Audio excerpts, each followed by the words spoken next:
Good afternoon. I'm Curt Levey, President of the Committee for Justice. Welcome to the latest in our series of Zoom panels, this one titled Supreme Court's Ruling in Google v. Oracle, Copyright in the Digital Age. And this was a landmark battle over the copyrightability of computer code. It was decided this week, and I think the decision will set the standard for better or worse for copyright protection of code in the digital age. Came out 6-2 in favor of Google. That is against copyright protection. It was argued in Barrett in October, so Barrett took no part. That's why there were only 8. And Thomas dissented, joined by Alito. The Committee for Justice filed an amicus brief in support of Oracle, which I helped to co-author. So we were admittedly disappointed by this decision. A little bit of background on the case. 15 years ago, Google set out to develop the Android operating system for smartphones. They wanted to take advantage of the app developers' familiarity with the very popular then and still Java SE developmental platform, but they wanted to do it without getting a license. There were free licenses, there were paid licenses, and they just went ahead and copied more than 11,000 lines of Java's code. Was certainly convenient for them, more convenient than developing their own, mobile device software platform from scratch, as at least Apple and Microsoft had done. Eventually Oracle got the rights to Java SE from Sun, sued for copyright infringement, twice won in federal circuit court. Actually, I should say the U.S. Court of Appeals for the Federal Circuit. First time they won on the issue of the copyrightability of the code, and the second time on, whether there was a fair use exemption. And the second time, Supreme Court granted cert to decide both the copyrightability and fair use issues. I'll leave all the other details to our panel of intellectual property experts, Professor Adam Mossoff, Professor Zvi Rosen, and Stephen Tepp. They'll analyze the court's decision and Justice Thomas's dissent. They'll also look at the decision's likely impact on IP law, innovation, the software industry, tech industry as a whole. After they speak, I'll ask them some questions, and I'll try to include some audience questions that come through our Q&A function or were emailed to me. So let me introduce the panelists in the order that they'll speak. Stephen Tepp is the president, CEO, and founder of Sentinel Worldwide. He provides intellectual property, legal, and policy counsel and advocacy. He's a globally recognized expert in IP. He also teaches IP at the George Washington University Law School. He was chief IP counsel at the U.S. Chamber of Commerce, and before that, he worked for the U.S. Copyright Office and the Senate Judiciary Committee. Adam Mossoff is a professor of law at Antonin Scalia Law School at George Mason University. He's an IP scholar. His writings on IP have appeared not just in scholarly publications, but also in the Wall Street Journal, New York Times, Forbes, etc. He's also the chair of the Forum for Intellectual Property at Hudson Institute, and he's a visiting IP fellow at Heritage Foundation here in DC. And last but not least, Zvi Rosen is an assistant professor at the Southern Illinois University School of Law. He previously taught in law schools at George Washington University and Hofstra. About 5 years ago, he was the Abraham Kamenstein, I hope I'm pronouncing that correctly, scholar in residence at the U.S. Copyright Office. He's written extensively on the development of modern copyright and trademark law. His primary research is in IP, but he's also a scholar of commercial bankruptcy and business law. And with that, let me ask Steve to start it off. Great. Thank you very much, Curt. It's a pleasure to be here. My thanks to the Committee for Justice for putting together today's discussion and for inviting me to speak. So, Curt, you've already given some of the background of the case. I want to add just a little bit more to fill in some of the color.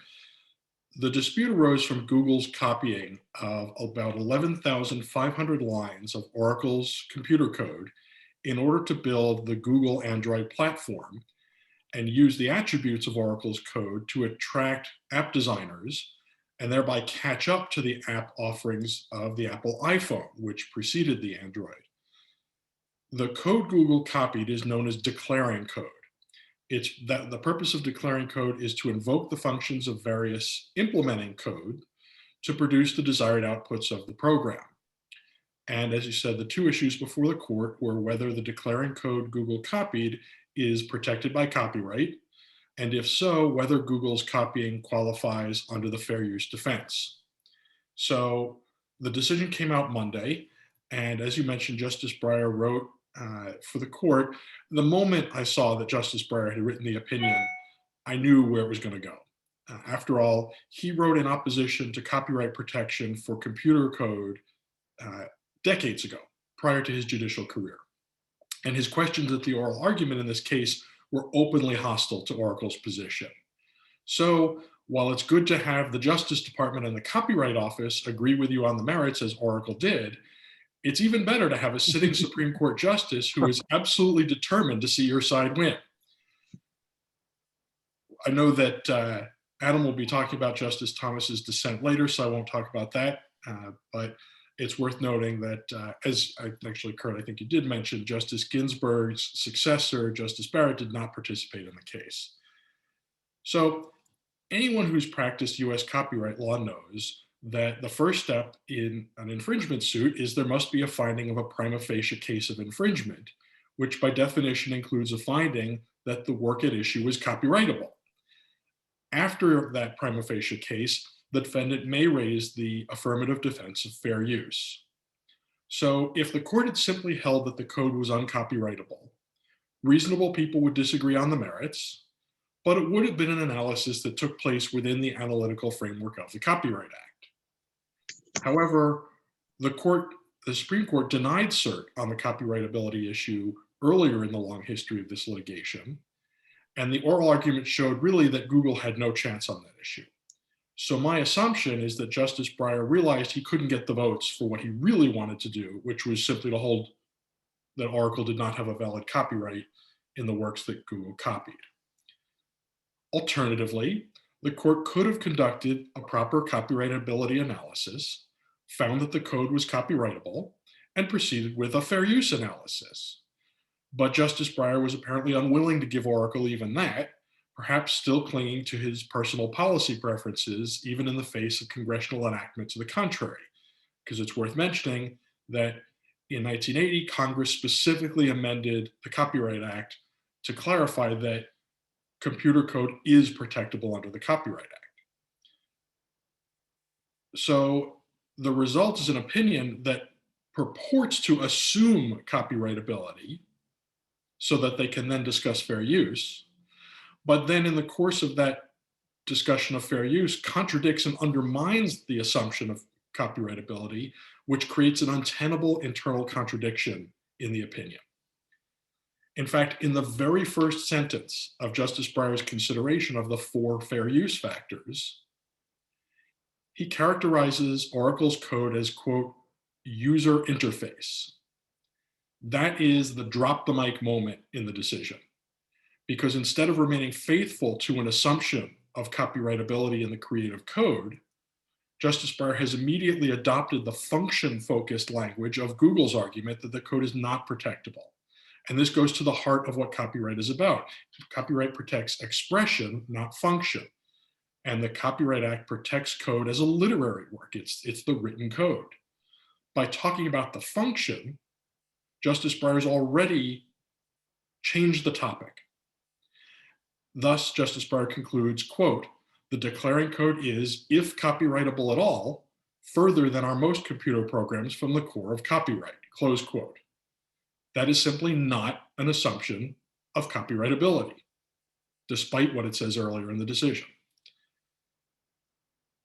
So if there was a true assumption of copyrightability, The second fair use factor, which is the one that Justice Breyer began with in his discussion, the nature of the copyrighted work, would have to favor Oracle. That factor favors protection for more creative works, and it offers less protection for more fact-based or functional works.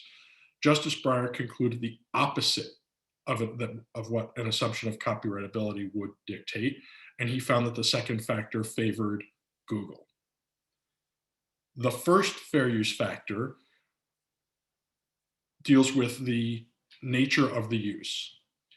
And in this case, of course, it was a commercial use, but courts have long recognized that if there is a transformative use that adds something new, some new meaning or new expression, that commercial nature can be overcome. And here, frankly, Justice Breyer simply adopts Google's view of the case. He quotes extensively from the briefs filed by Google and its supporting amici. He brushes aside the fact that Google used the copied code for exactly the same purpose for which it is written, which is the opposite of transformativeness. He ignores that Google rejected a license because it specifically did not want to abide by Oracle's requirement that Google continued to have an interoperable system. And instead, Justice Breyer reaches the conclusion that it's transformative because Google copied the code and put it in a different box, specifically a smartphone. And he never acknowledges that Oracle, in fact, presented evidence the code had already been licensed in another mobile device. For the third factor, which is the amount and substantiality of the portion copied, the court acknowledges that the declaring code was the needed, quote, key that Google copied to give itself a commercial advantage, quote, to improve its own innovative Android systems, close quote. That sounds like a very strong basis to find that Google copied what's known as the heart of the work, which other Supreme Court cases have told us favors the copyright owner. Perversely, Justice Breyer considered that to support a finding of fair use, the opposite of what precedent dictates. And for the fourth factor, harm to the market or potential market for the work, the court contradicts itself. First, it suggests that the original authors of the code would not have been successful migrating it to smartphone devices. Then it acknowledges that enforcement of copyright, quote, could well prove highly profitable to Oracle, close quote. That sounds a lot like market harm if the right is not enforced. Having found that harm to a potential market, which normally would favor the copyright owner, Justice Breyer disregards it. And he says he's disregarding it because enforcing copyright would, quote, harm the public. This is only one of many examples of the language in this decision that Justice Breyer uses to describe copyright in the most derogatory ways. The opinion is littered with epithets, mischaracterizing copyright as a tax, a monopoly, etc. Of course, that's all dicta. And while the internet trolls will make copious use of it, in fact, it undermines the credibility of the opinion. The court does all this with virtually no attempt to apply the actual definition of computer program that Congress put in the statute over 40 years ago. I think Adam will talk about that dissent, but I'll just say that Justice Thomas's dissent is very clear on this point and elaborates on what the court refused to discuss. Nor does Justice Breyer grapple with the arguments presented by Oracle or the Justice Department and the Copyright Office or the support of amici. Finally, Justice Breyer made clear he knew exactly what he was doing all along. He wrote that fair use can provide, quote, a context-based check that can help to keep a copyright monopoly within its lawful bounds, close quote. Setting aside, again, the derogatory language, that's a tacit admission that despite the facade of claiming to assume copyrightability, he undid that assumption in the context of a fair use discussion. Even further, that hints at expanding the role of fair use beyond what its understood role is as an affirmative defense to some sort of inherent limitation on the exclusive rights provided by the Copyright Act. Such an unprecedented and fundamental shift would be truly concerning if it weren't for the fact that his fellow justices did put a limit on his frolic and detour. In its closing lines, the majority opinion reaffirms, quote, "We do not overturn or modify our earlier cases involving fair use," close quote. That, along with other language in the text narrowing the opinion to the facts of the case, indicate the precedential value of this opinion is minimal and perhaps zero. And I know Zvi will talk about that some more. This is an opinion comprised almost entirely of dicta, laboring under its internal contradictions, and burdened with the weight of Justice Breyer's polemic musings. Ultimately, there's only one single clear holding from this case. Google wins. Thanks. Thank you, Steve. Adam, do you want to talk about Justice Thomas's dissent? Sure, and very happy to follow on that excellent presentation and assessment of the opinion. I'll just note in my opening remarks that this is another decision by the Supreme Court that shows the extreme dangers of reading the tea leaves after an oral argument. The oral argument almost focused exclusively on the first question, on the copyrightability of the software. Very little of the oral argument was spent on the fair use issue, and most of it was spent on the additional question that was asked by the Supreme Court about the nature of the standards of review for fair use, as whether it's a question of law or question of fact. And I recall pointing out after the oral argument how, when you have Justice Sotomayor and Justice Gorsuch each saying that they agree with each other, that they found Google's arguments on the copyrightability of its software code to be confusing and concerning, that you've got a problem, which then it goes to show you the significance of how the court then completely skipped over that question in its opinion. And Steve was exactly right that, and Justice Thomas is exactly right in his dissent. He says, if Justice Breyer had bothered to do the copyrightability analysis first, which is, by the way, required as a logical matter, you can't just say, well, we assume it's copyrightable because that was an active issue in dispute in the case, then this would have exposed all of the fallacies in his fair use analysis. In fact, I would characterize this opinion. I agree with Steve that the decision is definitely Google wins, but I would also summarize Steve's excellent analysis of the majority opinion as essentially it's a copyrightability opinion masquerading as a fair use analysis. And in fact, if I was to kind of speculate a little bit, my guess is that Breyer realized he could not keep a majority for writing an opinion on question one. He did have a majority on the fair use analysis.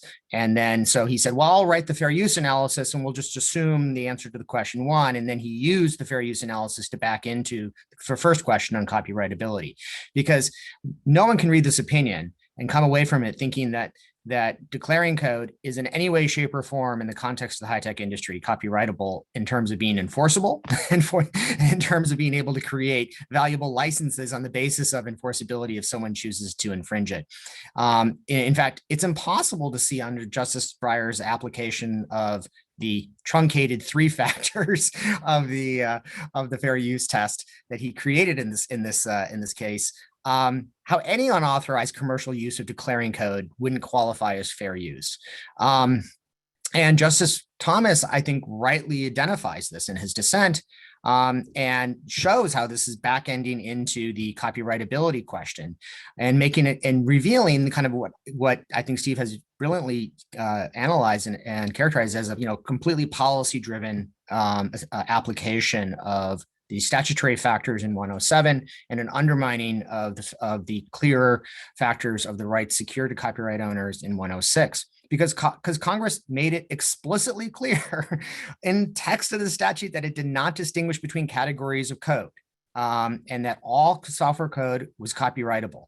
And it's without a doubt that all copyrighted works can combine elements of what is copyrightable with elements that are not. This is something that Justice Breyer tries to make great hay out of, that this is why they're trying to secure the functional aspects of the declaring code, the user interface aspects is another language and functional language that as Steve highlighted in his opening remarks.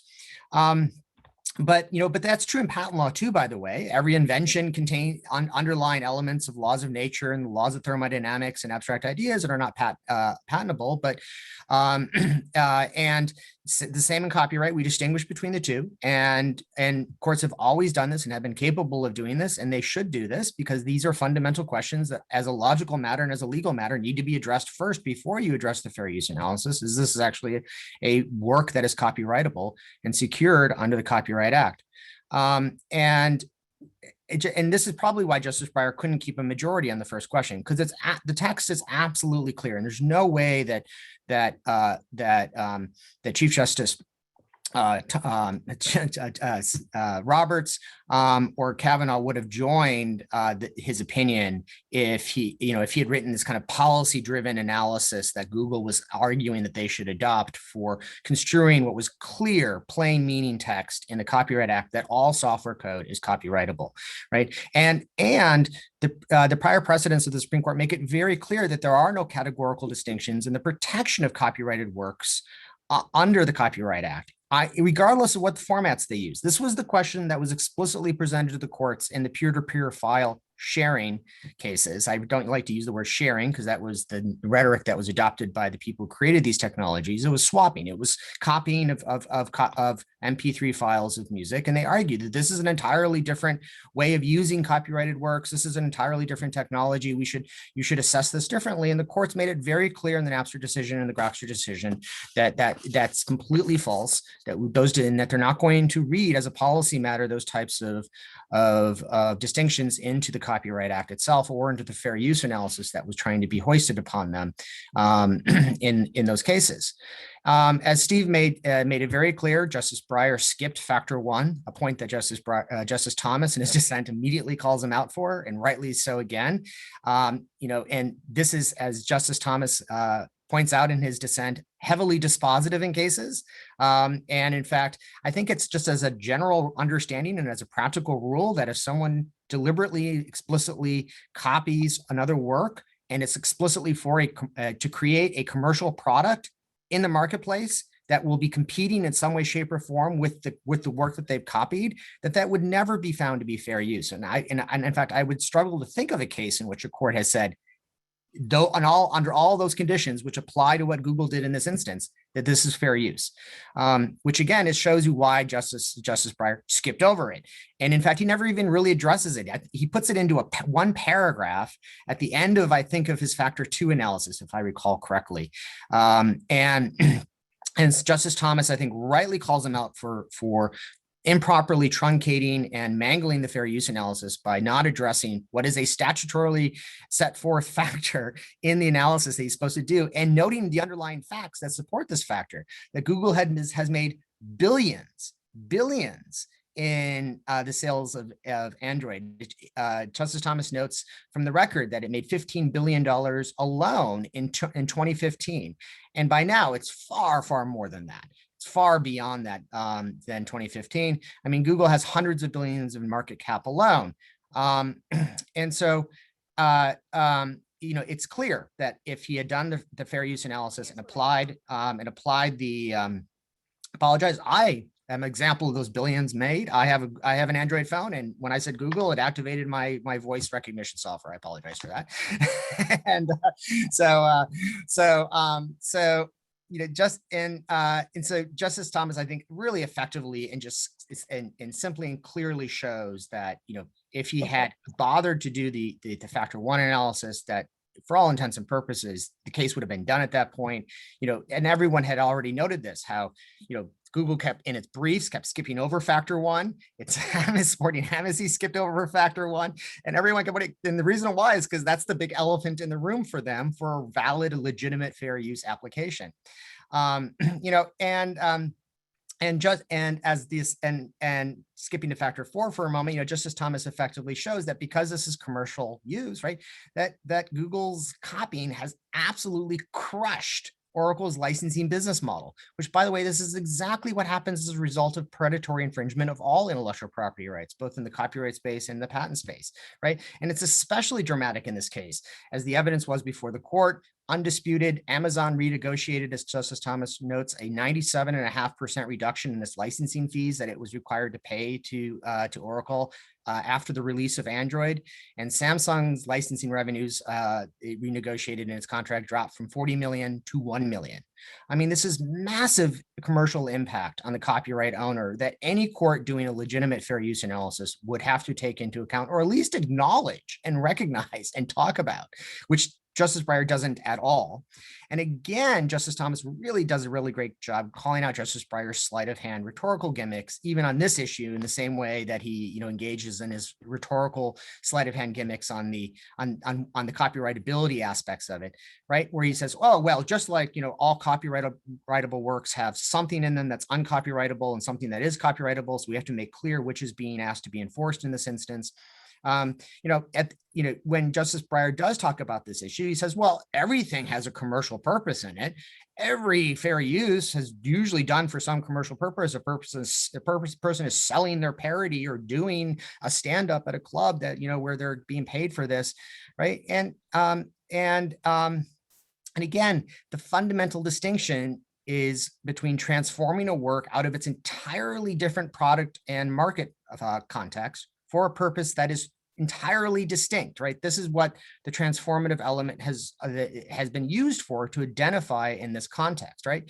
So, I mean, this shouldn't have to be said. Like, a single quote in a newspaper article, right, is not the equivalent of the Android smartphone running on stolen software code, especially 11,500 lines, or making a parody of another copyrighted work. And it's clearly a parody, and it's, it's being used for those purposes, whether in The Simpsons or something else, is not the same thing as creating an Android smartphone, selling it for billions of dollars in the smartphone industry in direct competition with code that is being offered in that same market to other competitors of Google, running that stolen software code. And I mean, and again, Justice Thomas is exactly right to call out Justice Breyer for, as I mentioned, the sleight of hand rhetorical gimmicks, like where he says, well, commercial use, that's not dispositive. And Justice Thomas says, well, obviously it's not the sole determining thing. We don't have any per se rules here under fair use about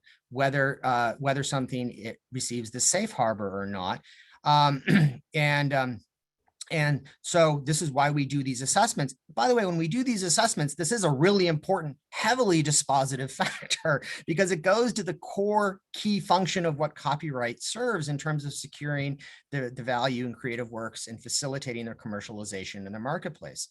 Again, so he then addresses this point about transformative use. Oh yes, well, we gets out of ultimately the commercial use and the impact on the market by saying, well, this is transformative. And again, Justice Thomas rightly calls out Justice Breyer for conflating transformative use with derivative work, which I think is very clear. The use of the APIs in the Android was not transformative. In fact, Oracle made available an open source version of Java, and that Google could have taken, but Google didn't want to take the open source version because it wanted to make changes to it. It wanted to make it proprietary to Android. And in fact, Google wanted its commercial cake and eat it too. It wanted to have Java and all of its APIs, but it wanted to make them proprietary. It wanted to break Java. And Oracle said, look, you can pay us for a license to make your own proprietary version, or you can take the open source version for free. Google didn't want either because it didn't serve its ultimate commercial purposes in making billions of dollars and running this the stolen code that it ultimately used. It's hard to see Justice Breyer's expansive embrace of transformative use of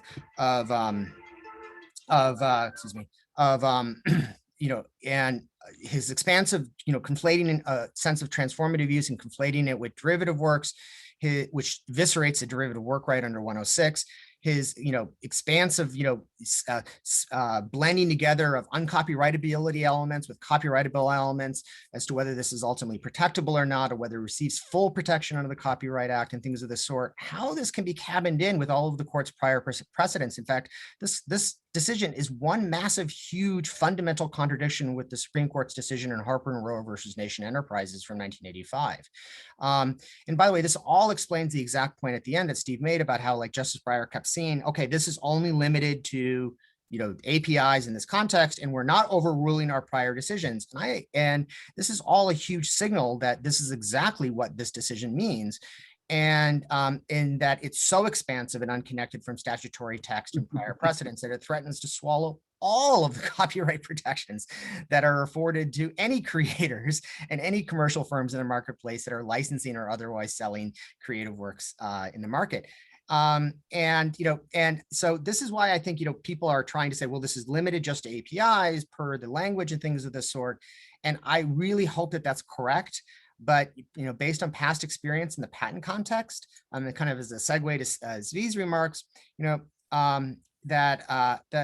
I will just note that the same hopes and comments were expressed after Justice Thomas, ironically, his decision in Alice, which is a patent case in 2014, where they held a business method implemented on a computer software program to be unpatentable. And nowhere in the opinion does Justice Thomas even use the word software. A lot of people were worried the Supreme Court was going to hand down a decision that computer software was unpatentable as such. And so a lot of people, IBM and a lot of commentators, immediately said, see, that we're very happy with this decision. It's appropriately cabined into these business methods that are combined with computer software programs, that this won't be a dangerous decision for creators of computer software and the ability to obtain legitimate and appropriate patent protection for the works. Well, unfortunately, the exact opposite has proven the case. And what is now known as the Alice-Mayo test has proven to be incredibly destructive of owners of patents in computer software code, as well as in the biopharmaceutical industry. It's been very expansively applied by courts in very uncertain ways.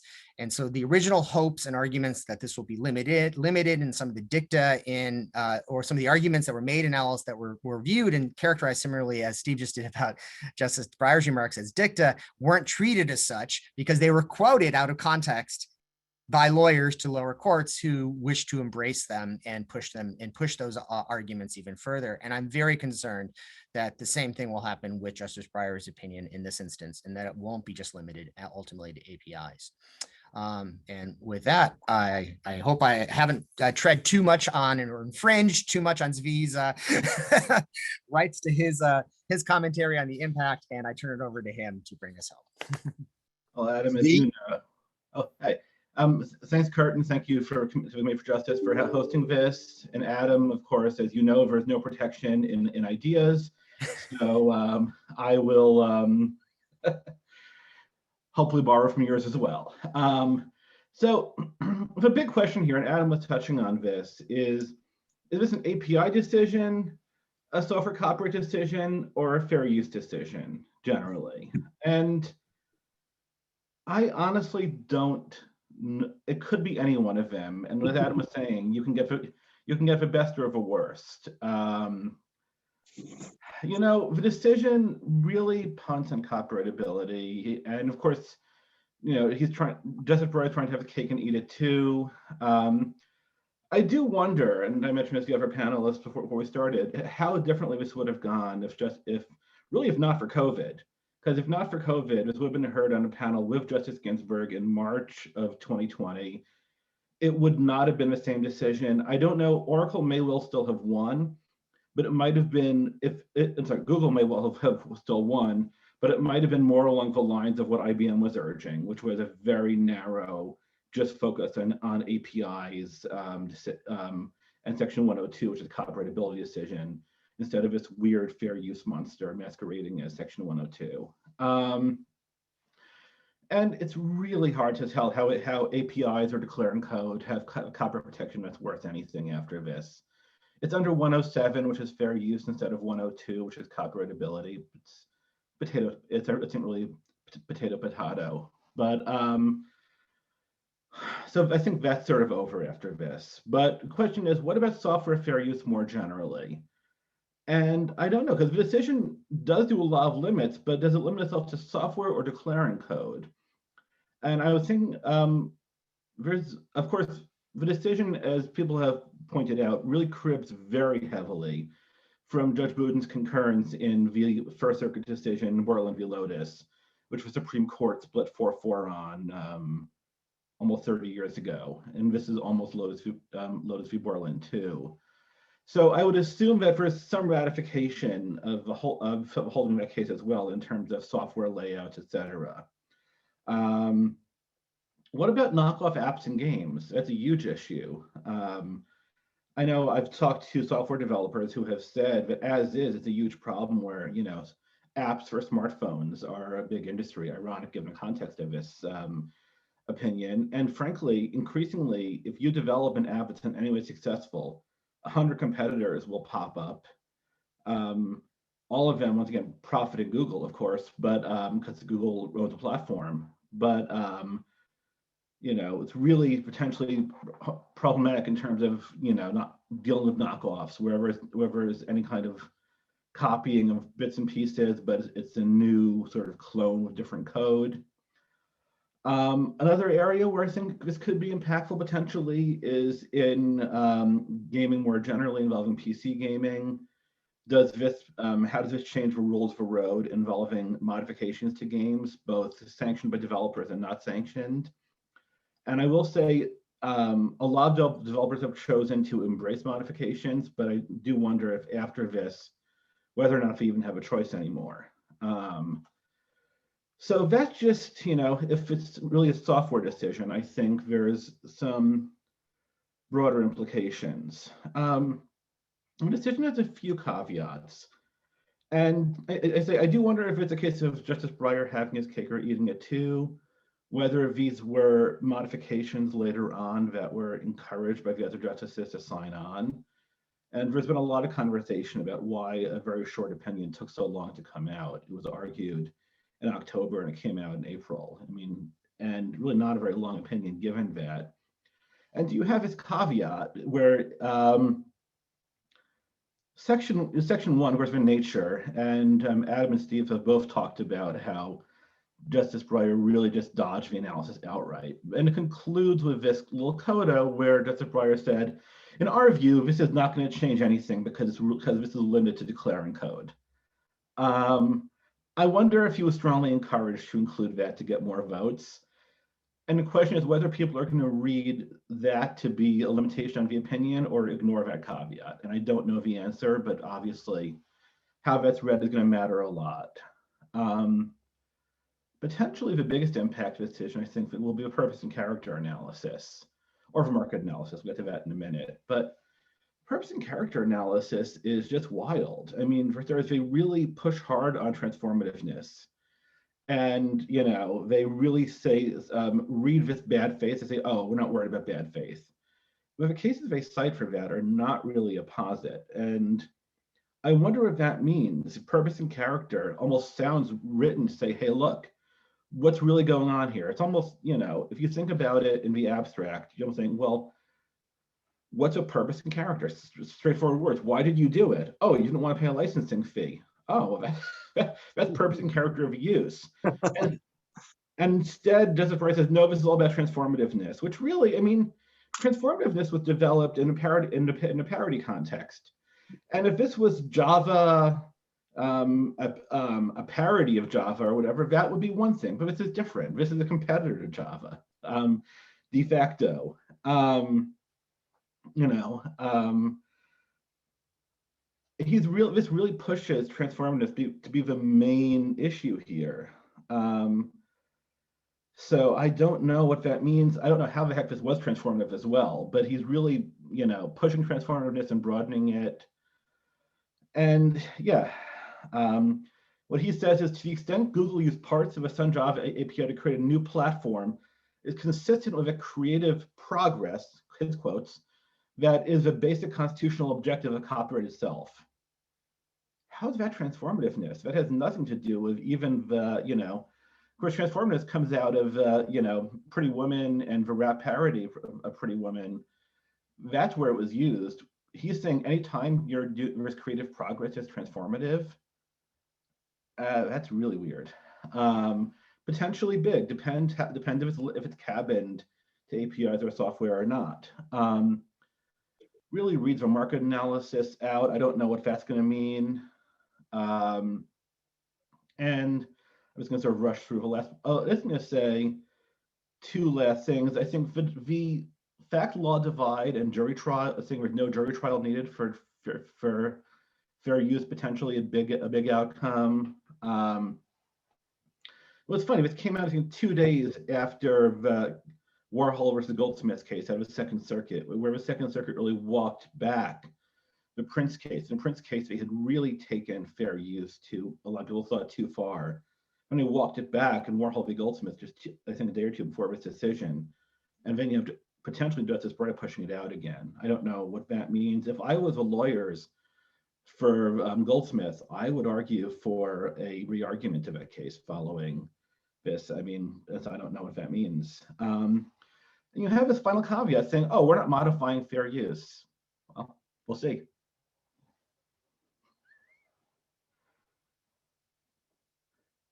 Thank you, Zvi.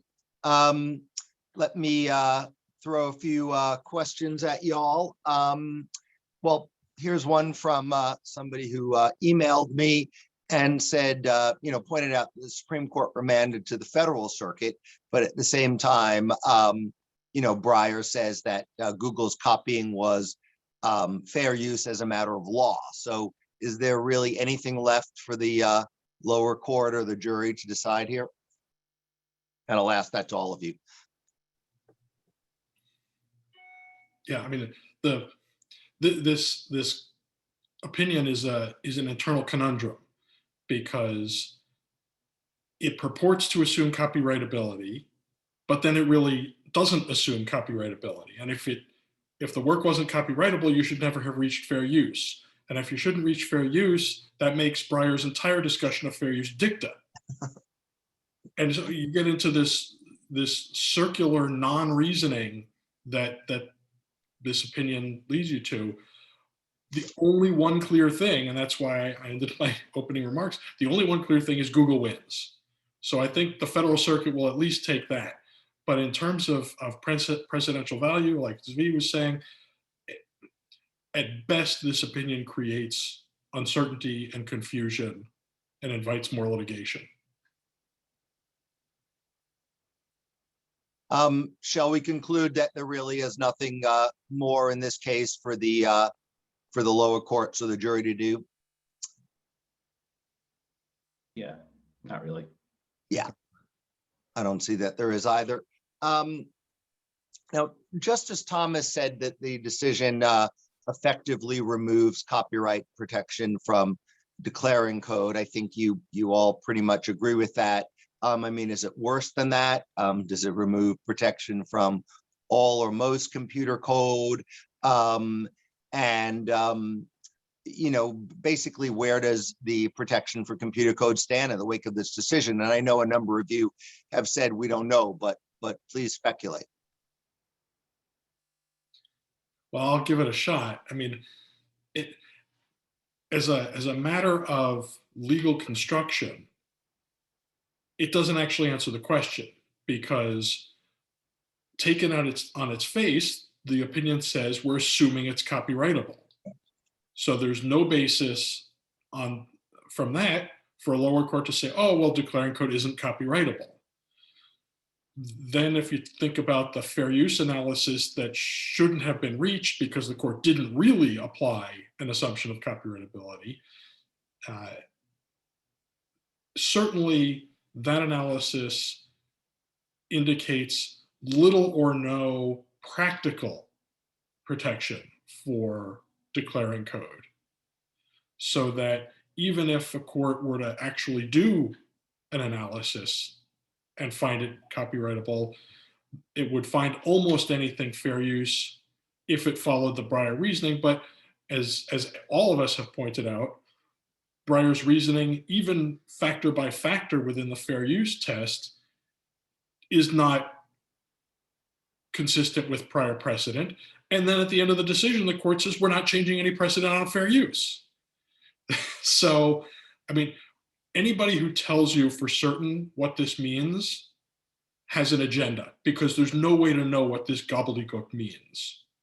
What it means is, if I'm in the software industry, I may be more risk-taking now in terms of copying others' code and hope that I can get a judge who's sympathetic and reads the Breyer opinion the way I want him to, or her to. But it, I'll say it this way. Beyond software, I think it's very clear this case has no effect. Even within software, beyond declaring code, it's a big stretch to say that this case has any applicable reasoning. Within specifically the context of declaring code is a toss-up. This opinion boils. There's more opinion than law in this opinion. Is the reality. And so if you get a judge who likes the opinion and shares the opinion, then you know where you're going to come out. Yeah, I mean, I agree with Steve. I think he's still being, I dare say, irrationally exuberant about because there are billions of dollars in business models at stake for people to push this opinion as far as they want to take it. And so we would be fooling ourselves if there won't be lawyers going forward who are going to be arguing all of the wonderful, from their perspective, wonderful comments from Breyer about functionality and how you're really trying to protect functionality. And since you are, you get less protection here because this is intricately wound up with functionality. And that's just not true of copyrightability or software code. It's true of just about everything. And so it will come down to what degree will judges, both trial court judges and appellate court judges, be willing to accept this decision and the arguments in it. Again, I feel a very strong case of deja vu from 2014 from the Alice decision, where where people said, all right, well, this is an insane decision, but it's clearly limited to business methods and software.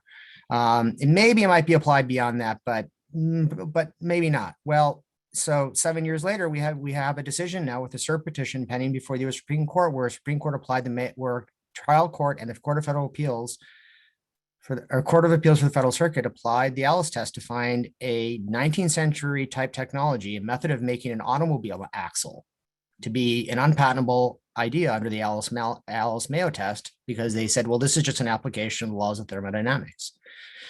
And so, it's not entirely inconceivable to me that we'll see similar types of copyright decisions going forward, where judges and appellate court judges just run with this based upon their policy predilections. I think Adam is right there. I'd also just mention, I wonder if the Copyright Office is going to change how it examines applications after this, or if it can. Obviously, it matters less for than it does for patents, but for potentially for software copyright registration, it may at least take longer. All right. Breyer, I was going to say the majority opinion, but Breyer in particular said that if that Oracle's declaring code couldn't be copied, it would have an anti-competitive effect, and that it would, quote, interfere with copyright's creativity objectives. Does anybody agree with that, or even understand that argument?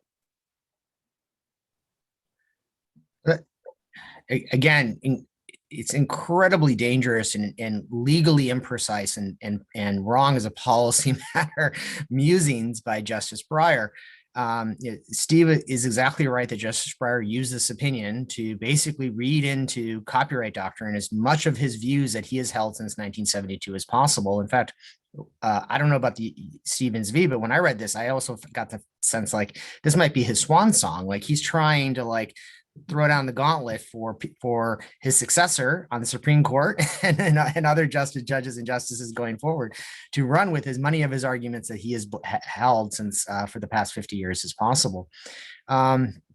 These musings from the competition law, antitrust law perspective that, well, if there's a competition law concern, there's a monopoly concern, well, that tells us that we need to limit the IP right as such.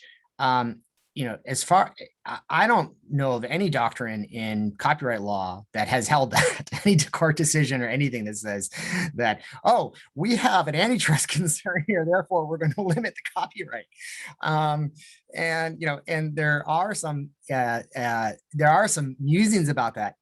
More than musings, there's doctrine on the patent side. And so I think that Justice Breyer also was saying this to leverage, to help create some of this idea on the copyright side, and also to assist people who are trying to advance this proposition and this idea on the patent side, because he holds the same view on the patent side.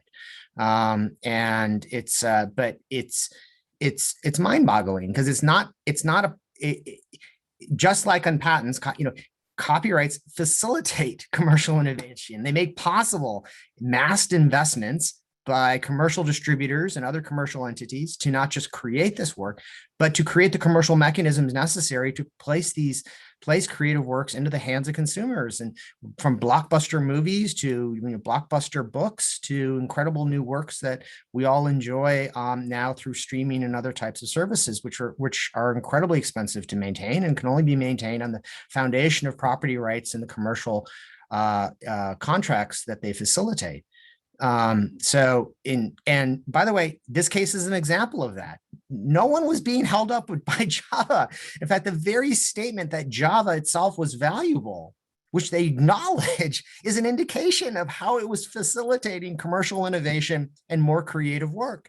And certainly Microsoft and Apple didn't feel like they were massively, restricted in their ability to come up with their products and their services in the marketplace using Java, and no one else has either. Strictly speaking, if one took a proper kind of very strict, legal reading of this, it's just dicta, but he's throwing it in there because again, what he's really hoping is that activists, lawyers, and the firms that will support them, who have a lot of money at stake, Google, we'll push these arguments even further in both the copyright space and in other intellectual property spaces like patent law. Let me add just a little bit to that. I know you want to get to some more questions. What I was describing and what we saw in this opinion, and from Google puts forth this false dichotomy. It's either copyright locking everything up, or freedom and innovation. And that's an absolutely, as I said, false dichotomy, because the reality that exists in the middle is licensing, where the copyright owner's rights are respected, where their investment is rewarded, and where people get to use the copyrighted works for further productive use.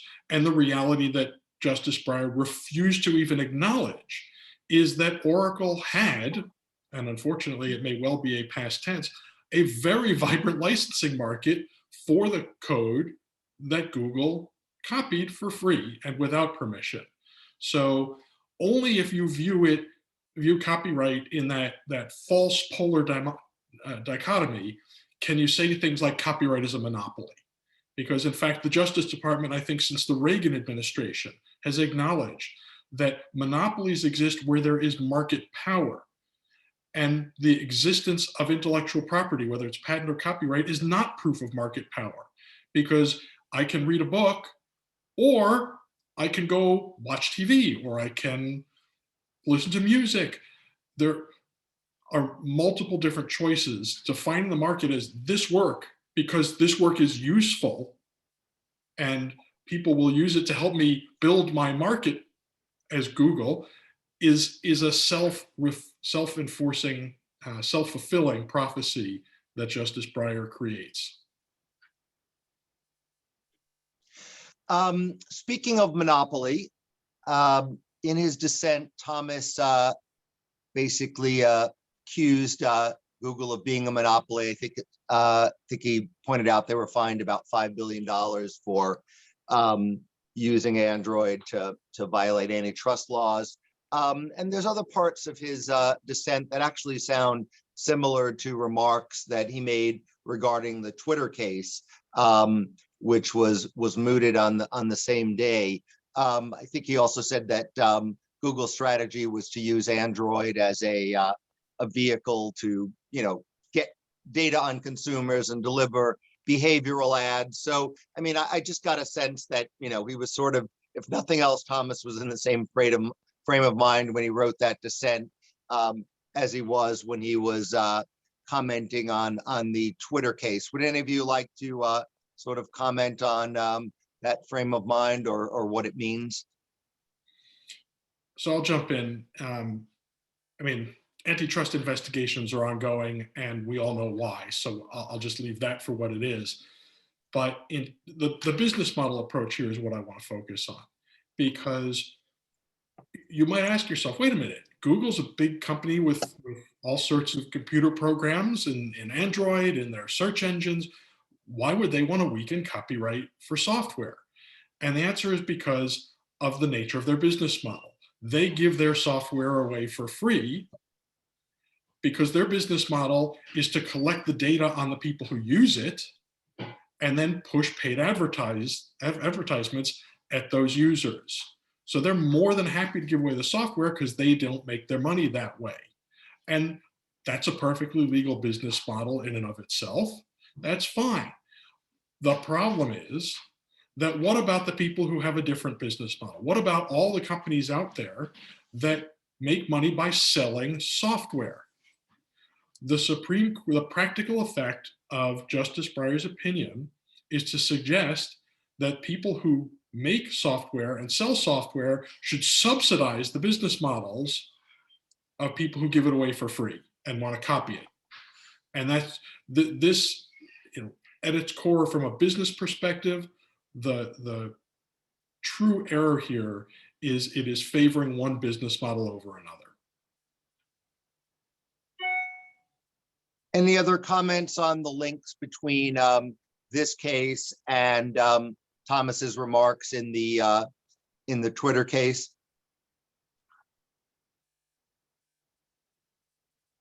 I'm going to take that as a no. I just found it interesting. One man, but well, Alito joined the opinion. But in any case, we'll see where that goes. Now, even though this is about copyright law, patent law has come up. Several of you have mentioned it. What impact do you think this decision will have on patent law, or maybe a better way to put it is on the practice of patent law, given that patents are the other option for protecting computer programs? Adam's the patent expert, but I'll just point out that the aspect of software that are protected by copyright and by patent are very, very different. Patent protects the function. Copyright protects the expression. So I see no crossover impact, but Adam, you're the patent guy. Yeah, this case does continue to highlight that there is crossover between the two, because he cites to patent cases. Actually, he cites to the Markman decision repeatedly, which is a patent case on claim interpretation and the Seventh Amendment right under of patent owners who, well, they found there wasn't a violation of Seventh Amendment right because they found claim interpretation to be a matter of law in the Markman decision in 1996. And this will have no impact on patent law with respect to patentability questions. I mean, that's a kind of its own separate doctrine and issue, but where it will very likely have an impact on patent law are the ongoing debates over what's known as patent exhaustion doctrine, which is the patent analog to the first sale doctrine in copyright law. And here you may get a very bad negative feedback loop because his arguments about the concerns about innovation and allowing people to engage in creative works and things of that sort are some of the broader kind of judicial policy arguments that are being deployed right now and have been deployed in the past to argue under patent exhaustion doctrine that patent rights need to be limited in their commercialization in the marketplace, and that patent owners don't have patent rights against to enforce against downstream users of their products and services. And so I could clearly see some people picking up some of these arguments that key into existing arguments that have been ongoing in the patent exhaustion doctrine case. And in fact, the United States Supreme Court has decided 2 patent exhaustion doctrine cases. Quanta, it's another decision, ironically, by Justice Thomas, where he came out against the patent owner and did not argue in favor of the IP owner. And that was in 2006. And then in 2008, 2017, there was the Lexmark decision, which was a follow-on decision, and there will be another decision issue continuing after this that both Lexmark and Quanta left open a little bit. And so I can certainly see this case being cited in this, and those claims about the need to limit IP owners' rights vis-a-vis others engaging in either their own innovative work, their own creative work, or for competition law concerns. And then what I will then see is, as those arguments get picked up and have to be addressed by courts, copyright lawyers picking up on these arguments occurring in the patent space and you deploying them in the context of first sale doctrine cases and in the copyright space, running with the similarly bad arguments in the Kurtzing decision about the scope of copyright owners' rights in commercializing the marketplace. Well, I'm afraid we've run out of time. I want to thank you all for I should say the panelists for making this a great panel. I think they did a great job of covering a bunch of angles in a short time. So thank you, and thank you to our audience. We do these panels frequently, so tune in again soon for another interesting panel with another interesting topic. Take care, all. Thank you. Thank you.